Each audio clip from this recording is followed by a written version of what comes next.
Okay, everybody, we're going to try this study guide one more time. Okay, sorry about the last one. Okay, yay, I think it's working this time. I can actually see my video footage. Yay. Okay, we're going to go ahead and get started. If you can watch this, you can go ahead and watch it now. If you're watching the replay, you might need to fast forward some of it. So I'm sorry about the technical problems. Hopefully I have that ironed out for the next time.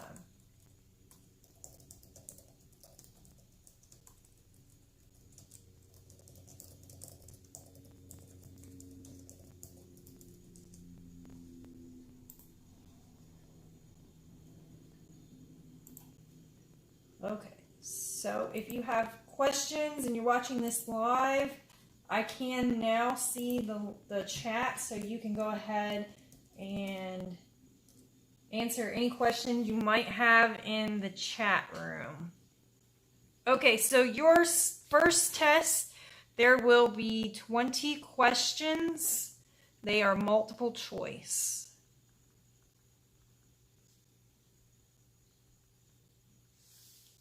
Okay, so they are 5 points apiece.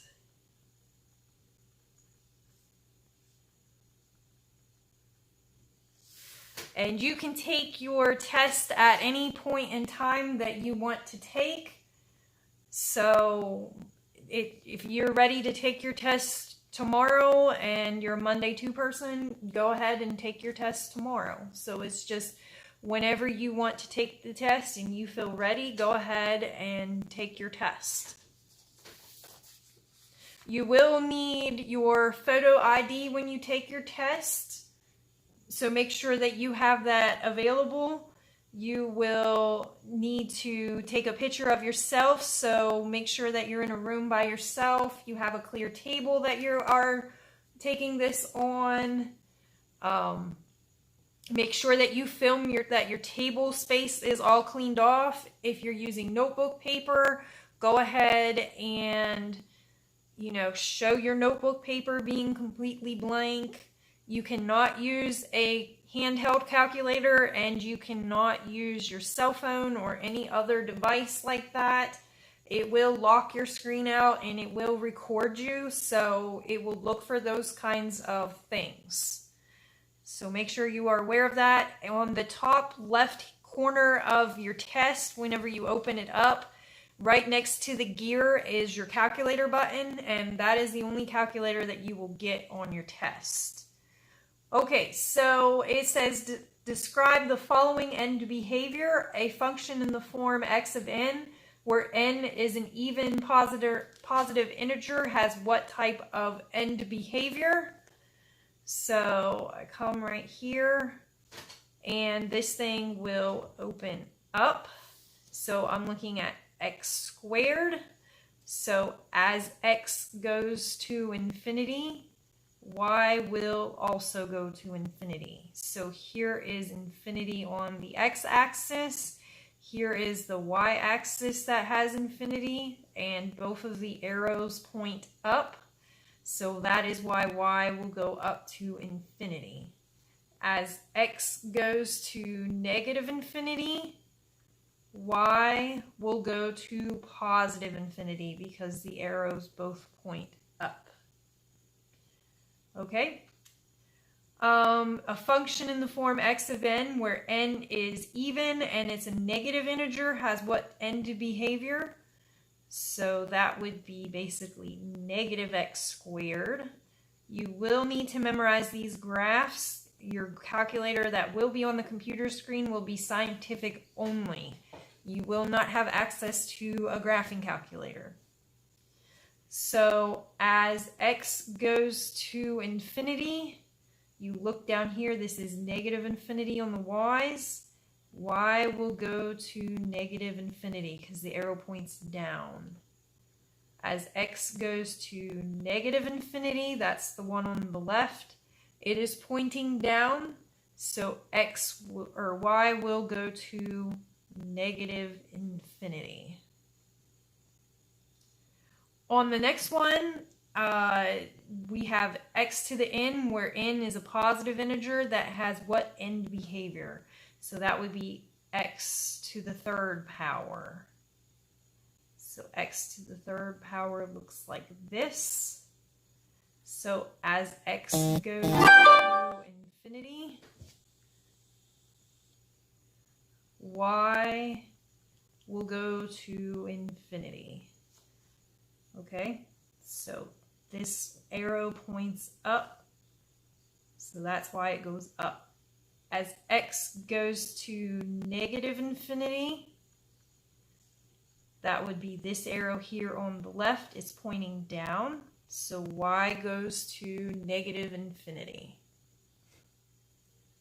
Hi, Lucas.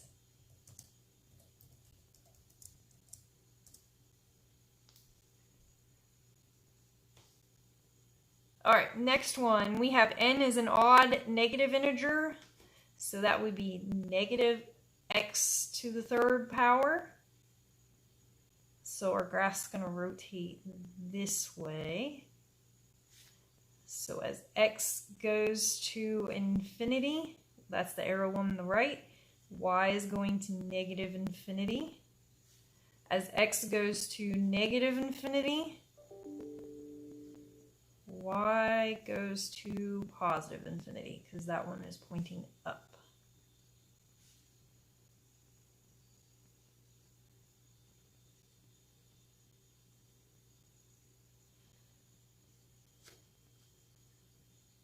Okay, question number 2. Find the distance between 2 points A and B. Your answer must be a radical. Radical is another word for a square root. So you must memorize the distance formula. So that is x2 minus x1 squared plus y2 minus y1 squared. So just plug in your numbers. Remember, this would be x1, y1, x2, y2. This should be pretty straightforward at this point. So that's going to be 1 minus negative 2 squared plus negative 2 minus negative 8 squared. We're going to change the signs in the middle. So that's going to turn into plus, and this will turn into a plus. So 1 plus 2 would be 3. 3 squared would be 9. And over here, negative 2 plus 8 would be 6. 6 squared would be 36. 9 plus 36 is 45. And I would break down 45 with a tree. So 9 times 5 is 45. 9 breaks down as 3 and 3. So your two 3's match. So your distance formula would be 3 square root 5. And of course, if you type that in as the calculator, you could get a decimal for that, and then you could look at the multiple choice answers and compare the decimal answers down. That's what I would do if you didn't really understand that one. All right, number 3, find the midpoint of the section that joins point A and point B. So you will need to memorize the midpoint formula. It's x1 plus x2 divided by 2, y1 plus y2 divided by 2. Okay, so your x1 would be negative 10, x2 would be negative 8, and that would be over 2, and the y coordinate would be 1 plus 10 divided by 2. So negative 8 plus negative 10 would be negative 18 divided by 2. 1 plus 10 is 11 over 2. And negative 18 divided by 2 would be -9. And then 11 over 2 would just stay as 11 over 2.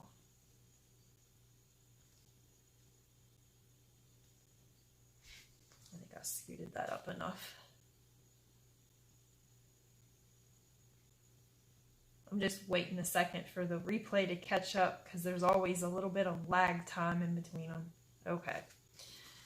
I just needed to make sure I was on camera still. Okay, question number 4. Use the quadratic formula to solve your equation. You will need to memorize the quadratic formula. Your answer must be exact with no decimals. All right, so we have 12 plus 10n equals 9. You have to set this equal to 0. So we will minus 9 on both sides. So I have 12n squared plus 10n minus 9 equals 0. All right, you got to pick off your A, your B, and your C. So A is 12, B is 10, C is -9.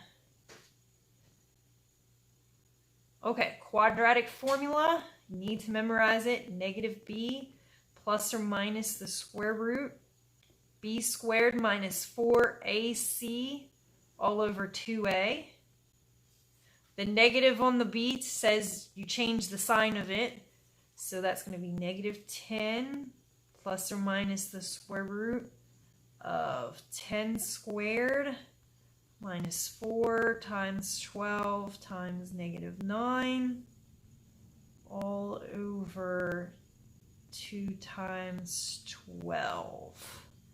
Okay, at this point, I would probably type this part underneath the square root into the calculator. That would be on your screen. So -10 plus or minus the square root. If you do that, you get 532. 2 times 12 would be 24. So then I would do a tree to break down 532. So 532, it ends in 2, so I would check 2. So 532 divided by 2, that's 2 and 266. And then I would divide the 266 by 2. I get 2 and 133. And I believe 133 is a prime number. So we've got our 2's right here. So I have -10 plus or minus 2 square root 133 divided by 24. All right, at that point, you want to cancel on the diagonals.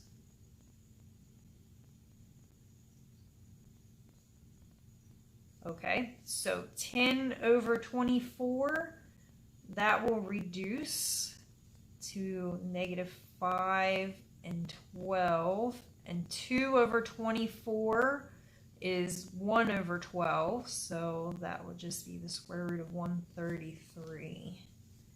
So this would be your answer for that question right there. Now, if these didn't cancel out very evenly, then you could separate the two with the plus and the minus in the middle. And your two denominators could be different. I don't know exactly how it would go. Since they both reduce to 12 on the denominator, this is the answer that it's going to have on eCampus. But just be aware, if the denominators are different, they just separated the plus and minus there. All right, number 5. True or false? Rational numbers are decimals that terminate and have repeating blocks of digits. That is a true statement. Write the definition of an irrational number. So an irrational number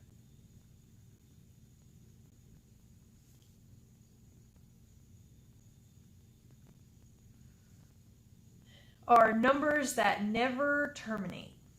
So irrational numbers never terminate. Nor do they repeat.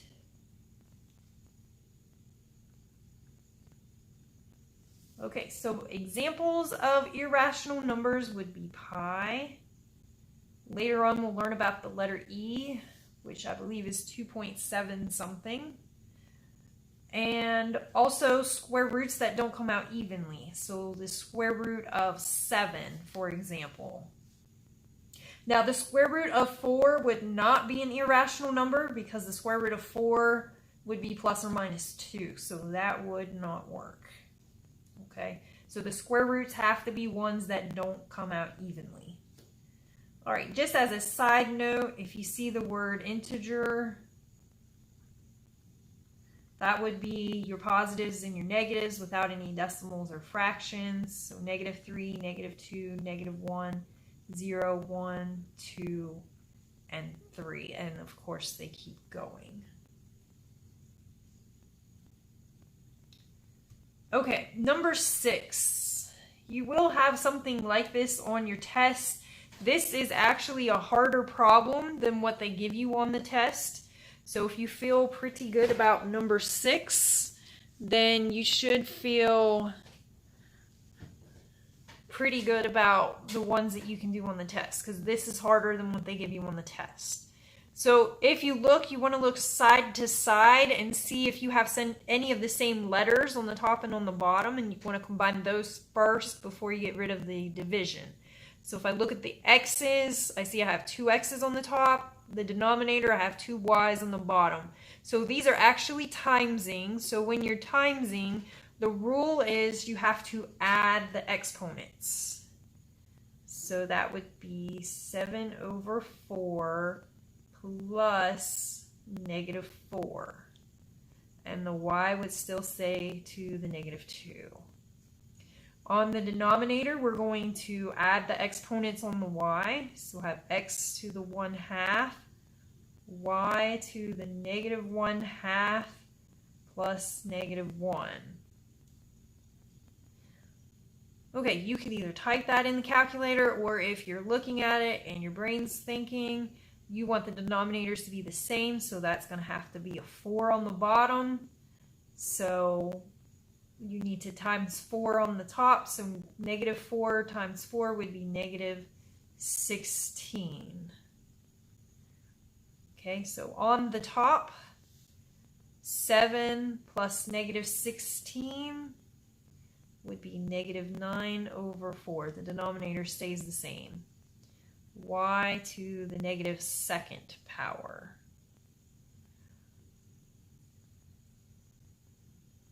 On the denominator, you're going to leave x being the same. You're going to add your exponents, so -1/2, -1. So if I look at the denominators, that would be a 2 on the bottom, since that one's 2. 2 times 1 would be -2. Okay, so we're going to add these. So -1 plus -2 is -3/2.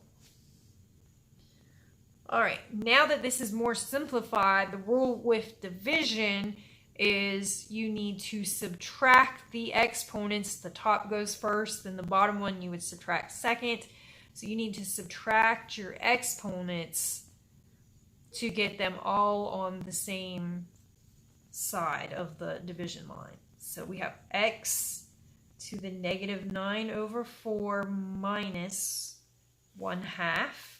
On the y's, we have -2 minus -3/2. Okay, so for this one here, we need common denominators. So this one's going to need to convert to a 4. So 2 times 4 would give me 4. So I need to times the top by 2. So -9 minus 2 would be -11/4. On the y's, this denominator needs to be a 2. So 2 times 2 on the top would be a -4 there. I'm going to change these signs to plus. So -4 plus 3, that is going to be a -1/2. All right, now you cannot have negatives in the exponents. So basically there's like a line and a 1 underneath. So what they're saying is if I'm negative on the top, I want to be on the bottom. If the negatives were in the denominator, it says move it to the top. So it says it wants to flip-flop to the other side. So this is going to be 1 over x to the 11 over 4, y to the 1/2 power. And that is your answer for that one there.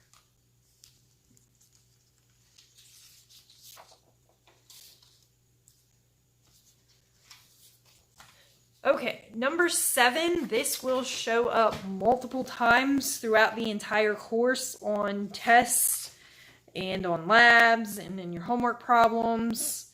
So this is one that you will see a lot over and over again. Okay, determine the domain of the variable x in the following expression. Use real numbers except as your answer. Okay, so the rule is you set the denominator equal to 0 and you solve.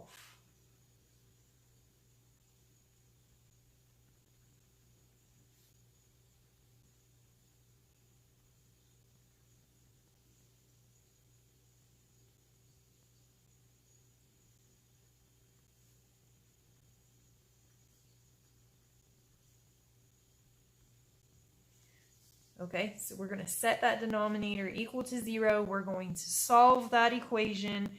When you solve it and you get your answer, it will be all real numbers except that answer.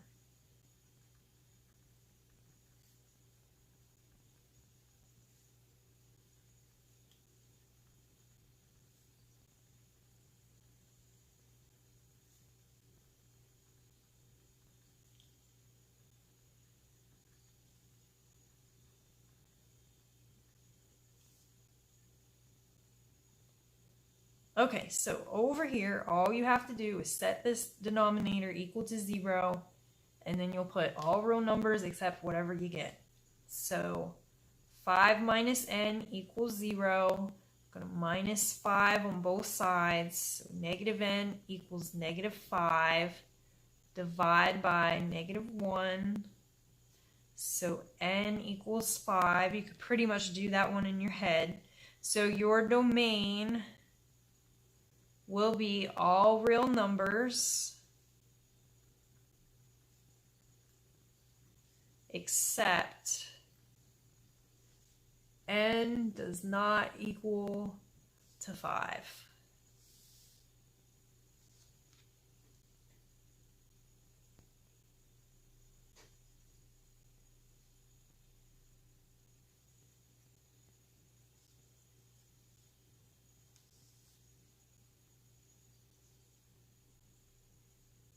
Okay, I'm just waiting for the camera to catch up with me here for a second.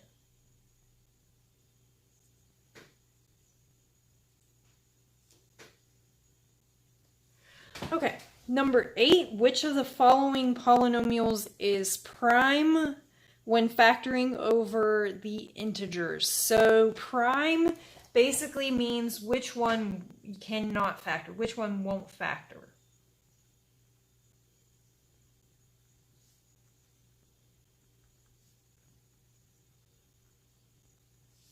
Okay, so one of these will not factor, all the other ones will factor. So we have the first one is difference of squares.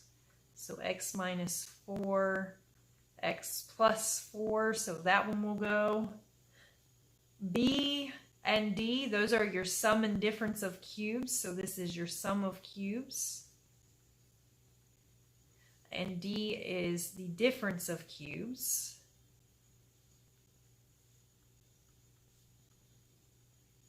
So those ones will factor.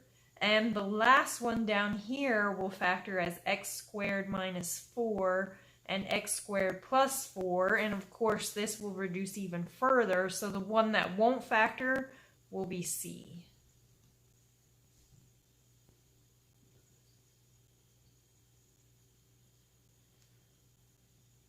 Okay, number 9 is just simplify.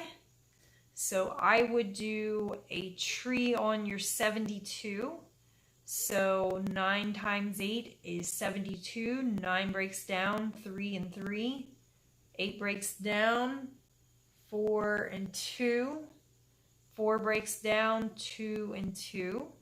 So since this is a cubed root, you want to group in groups of 3.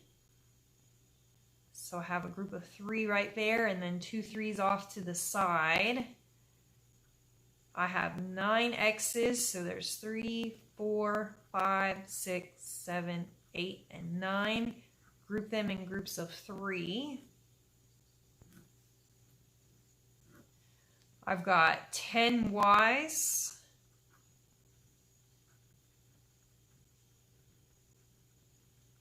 So if I group those in groups of 3s, it should be all of them except for 1. Then I have 6 z's. So there should be 2 groups there. So everything that we circled will come outside of the cube root. The 6 is going to stay on the outside. If you mess up this problem, it's probably because you forgot the front number. So this is going to be 6 times 2. We have 3 x's, so that's x to the third. 3 y's, y to the third. 2 z's. We got a cube root. We got 2 3's left over and a y left over. So 6 times 2 is 12. X to the third, y to the third, z squared. Cube root, 3 times 3 is 9, y. So that should be your answer for number 9.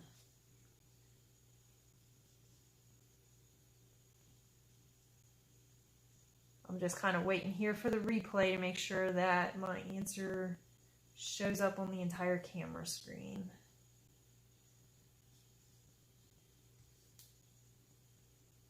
Okay, moving on to page 4. Divide the following rational expression. Okay, so the rule here is that you turn the big division line to multiply. And you turn this one, you're going to then flip the fraction.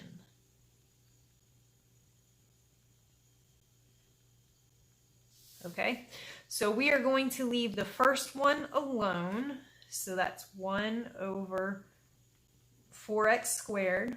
We're going to turn to multiplication, and we're going to flip-flop the one on the bottom. So 8x plus 40, x squared plus 6x plus 5. Okay, then what you want to do is you want to factor or reduce as many things as you can. So the 1 will not factor, 4x squared will not factor. On the top, I can take an 8 out of both of these, so we'll take an 8 out, and we are left with x plus 5, because 40 divided by 8 is 5, 8 divided by 8 is 1, so that leaves us the 1 on the x. On the bottom, we're going to factor that. So you want to figure out what times to 5 and adds to 6. Well, the only thing that times to 5 is 5 and 1, and 5 plus 1 gives me 6. So I know I'm using a 1 and a 5. When I end on a plus, that tells me the signs are the same, and they're both going to be plus. So these will both be pluses. Now, the rule for canceling is I can cancel up and down and diagonally, but you cannot cancel side to side. So we're going to write that down. Rule for canceling. So you can cancel up and down.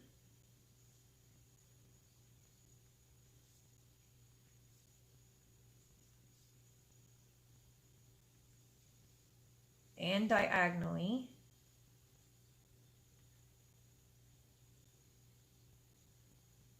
You cannot cancel side to side.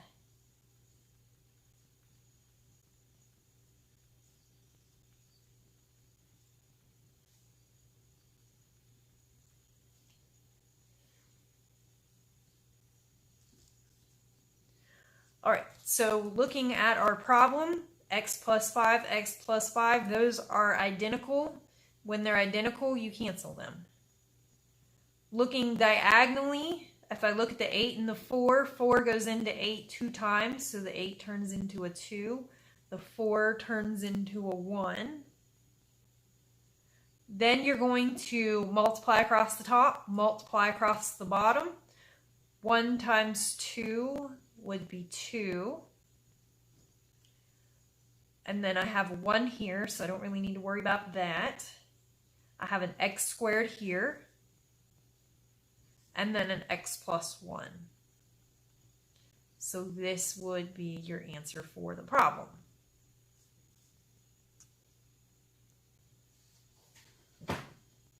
All right, now what I mean by you can't cancel side to side. So this is my thought bubble, completely separated from that problem up there. If I had x plus 5 over x plus 2, and I was timesing that by x plus 5 over, just say, a 3, notice these are both on the top. They're both on the same side of the division line. They're side by side, so they're next to each other. You cannot cancel those out.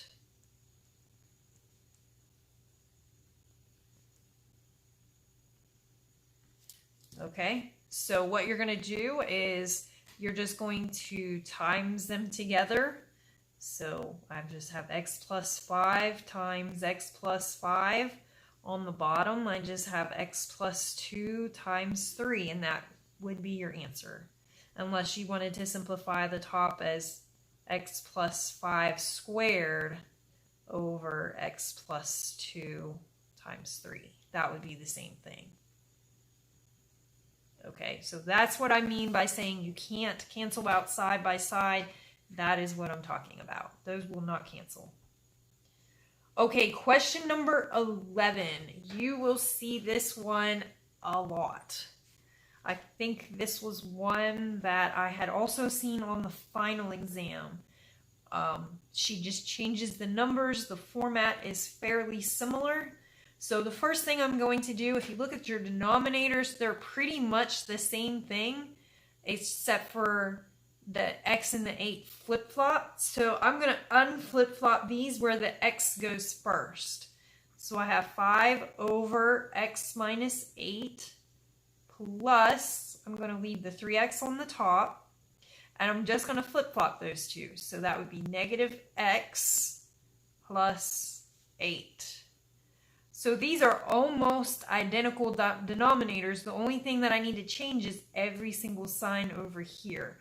So what I'm going to do is basically I'm going to times this by -1, that by -1, and the x by -1. So every piece I'm going to times by -1. So that gives me 5 over x minus 8 plus negative 3x over x minus 8. So now our denominators are the same. So all you do is basically add across the top. So that would be 5 minus 3x over x minus 8. And that would be your answer for that problem. Okay, question number 12. Find the indicated points if -9, -2 is the endpoint of a line segment and 10, -4 is the midpoint. Find the other endpoint. Okay, so basically what we're looking at, I've got 3 points on a line. I know this is -9, -2. This one is 10, -4. And I want the other endpoint. So we're going to use the midpoint formula. So I have x1 plus x2 divided by 2 equals the x-coordinate of the midpoint.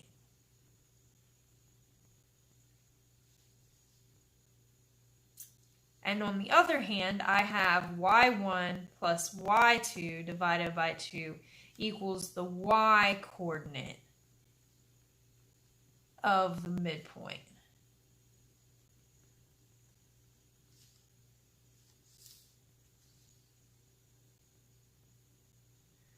Okay, so we're going to plug in what we know. I know that my x-coordinate is -9. I'm looking for the other one, so I'll leave that as being x over 2. I know the x-coordinate of the midpoint is 10. So I'm going to times both sides by 2. So the 2's cancel. So I have -9 plus x equals 10 times 2 is 20. I'm going to add 9 to both sides. So my x-coordinate is going to be 29. We'll do that same process for the y-coordinate. So I have -2 plus the y divided by 2 equals the y-coordinate of the midpoint, which is -4. Again, I will times both sides by 2. The 2's cancel. So I have -2 plus y equals -4 times 2 is -8. Add 2 to both sides. And the y-coordinate is -6. So my answer is 29, -6.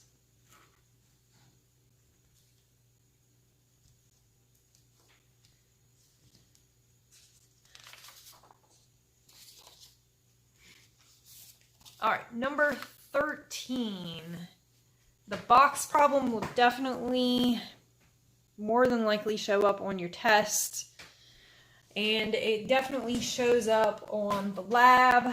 You will see the box problem a lot this year. So basically we have an open box constructed from a square piece of metal by removing a square that is side 3 inches. This number will change from each corner and turning up the edges. If the box is to hold 243 inches, what should be the dimensions of the sheet of metal? All right, so here's what we're looking at. So we're looking at a box, and we got the corners. You will actually do this in one of the labs. So this side is 3. And this entire thing from here to here is what we would call the length. Now, if I look at this sideways, I know that this is 3, but I'm cutting this and this piece out. So the length, the entire length, is actually going to be L minus 6, because 3 plus 3 is 6. So this is L minus 6 for your entire length. So we're looking at volume. So volume is length times width times height. Okay, so the volume, the length is L minus 6. Now the width, this is a square, so that tells me from here to here is going to be the same, L minus 6, and that one's going to be L minus 6. So my height is from here to here, the corner turned up, that would be 3. So I'm going to simplify this. So this is L minus 6 squared, since there's 2 of them, times that by 3. I'm just going to move the 3 to the front. At this point, you're going to plug in the volume. You're going to need to read the problem to get that answer. That is 243 in our problem. So 243 equals 3 times L minus 6 squared. All right, we're going to divide both sides by 3. So 243 divided by 3, that is 81. So that is L minus 6 squared. So what undoes a square? A square root. So we're going to square root the 81. Square root of 81 is plus or minus 9 equals L minus 6. So that's square and square root cancel. I need to add 6 to both sides. So my length is 6 plus or minus 9. So 6 plus 9 would be 15, and 6 minus 9 would be negative 3. Now you can't have a negative length, so I know that negative 3 cannot be one of the answer choices. So we're looking at 15 as being our answer choice, so our dimensions would be L minus 6. So 15 minus 6 would be 9, and I know the length and the width are the same, and the height is 3. So it would be a 9 by 9 by 3.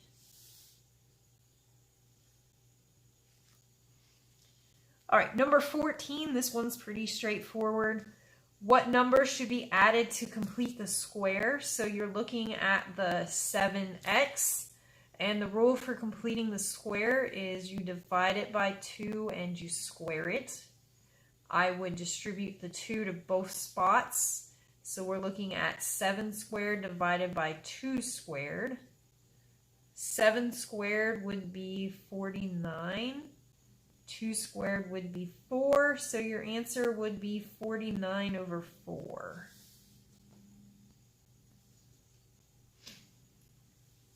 Okay, number 15, the table below represents the points of a graph of a continuous function.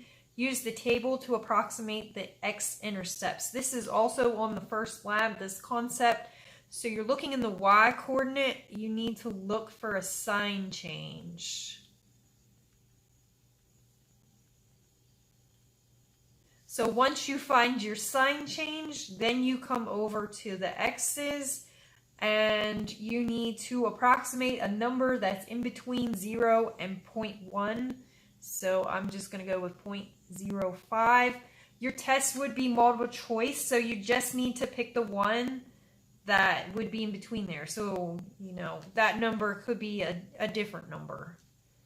So you're just going to have to look at the answer choices and just go with that. Okay, 16. Simplify 3 square root 6 minus the square root of 24. So you need to have the square roots be the exact same number in order for you to simplify them. So we're going to reduce 24. 6 and 4 give me 24. 6 breaks down as 3 and 2. 4 breaks down as 2 and 2. So the two 2's match. So I have 3 square root 6 minus 2. And then since these two are together, you're going to times them. So 3 times 2 would be 6. And then all you do is the signs in the front. So 3 minus 2 would be 1. So that's just the square root of 6.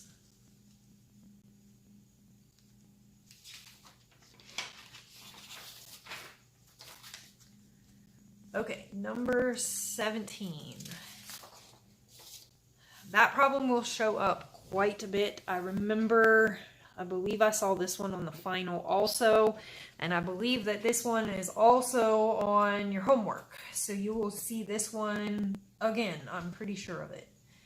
So it just says, perform the indicated operations and simplify the result. So I believe the only thing that will probably change is your signs here in the middle. So they could both be pluses or both minuses, or the minus could be on the top and the plus will be on the bottom, but the concepts should be very similar.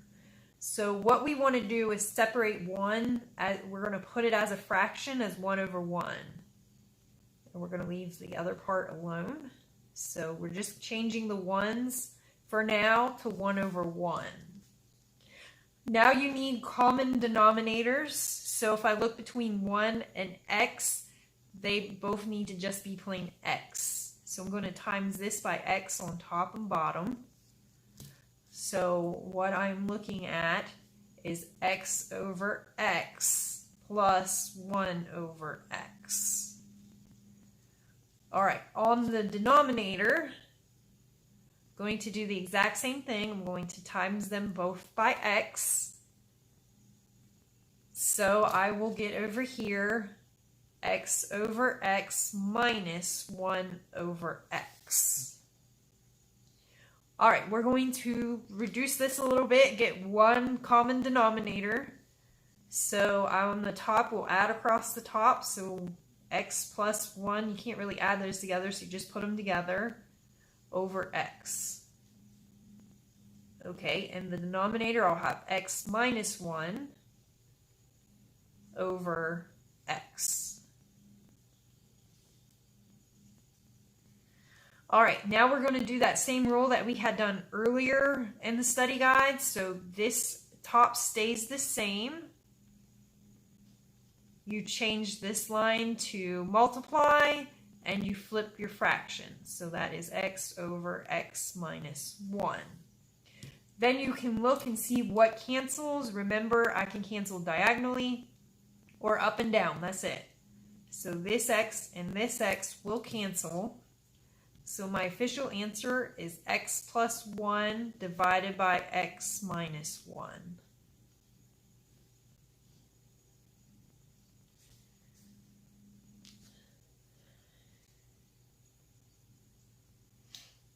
Okay, number 18, this one is really easy. You really hope you get this one on your test.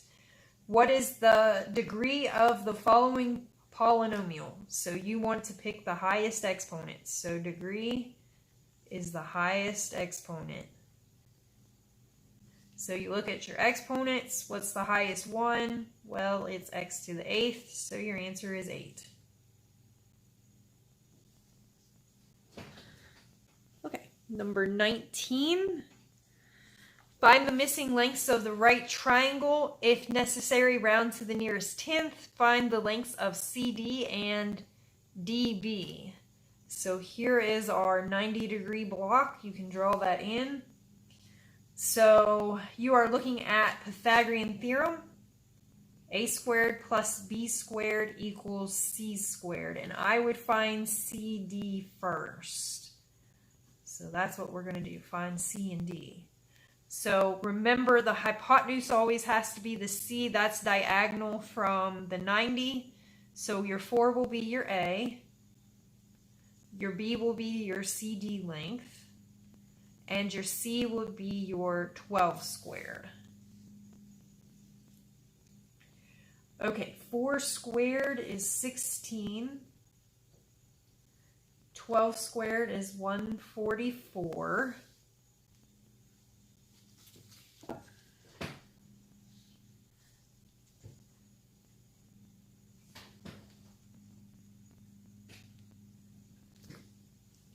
Okay, so we're going to minus 16 on both sides. So b squared equals 144 minus 16 would be 128. We're going to square root both sides. So b equals 11.3. So your answer for CD would be 11.3.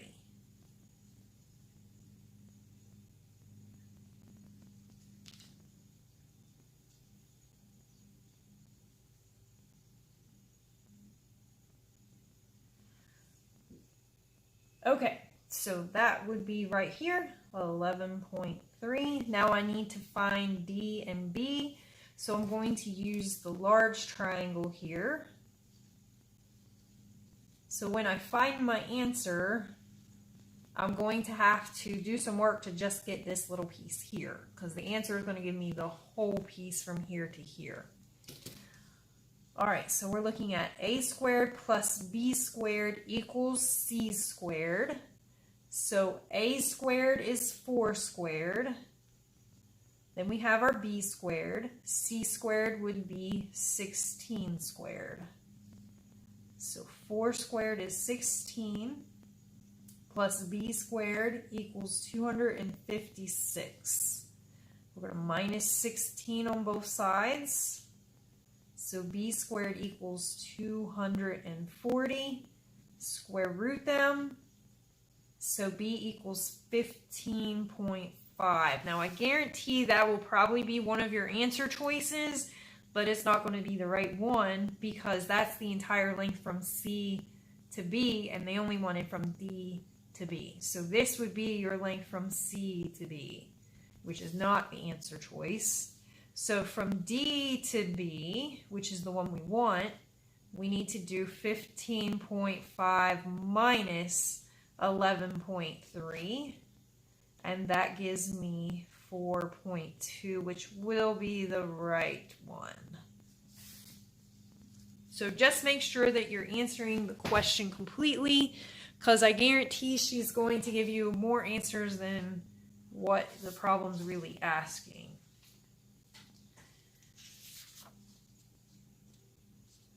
Okay, question number 20. This is the last one.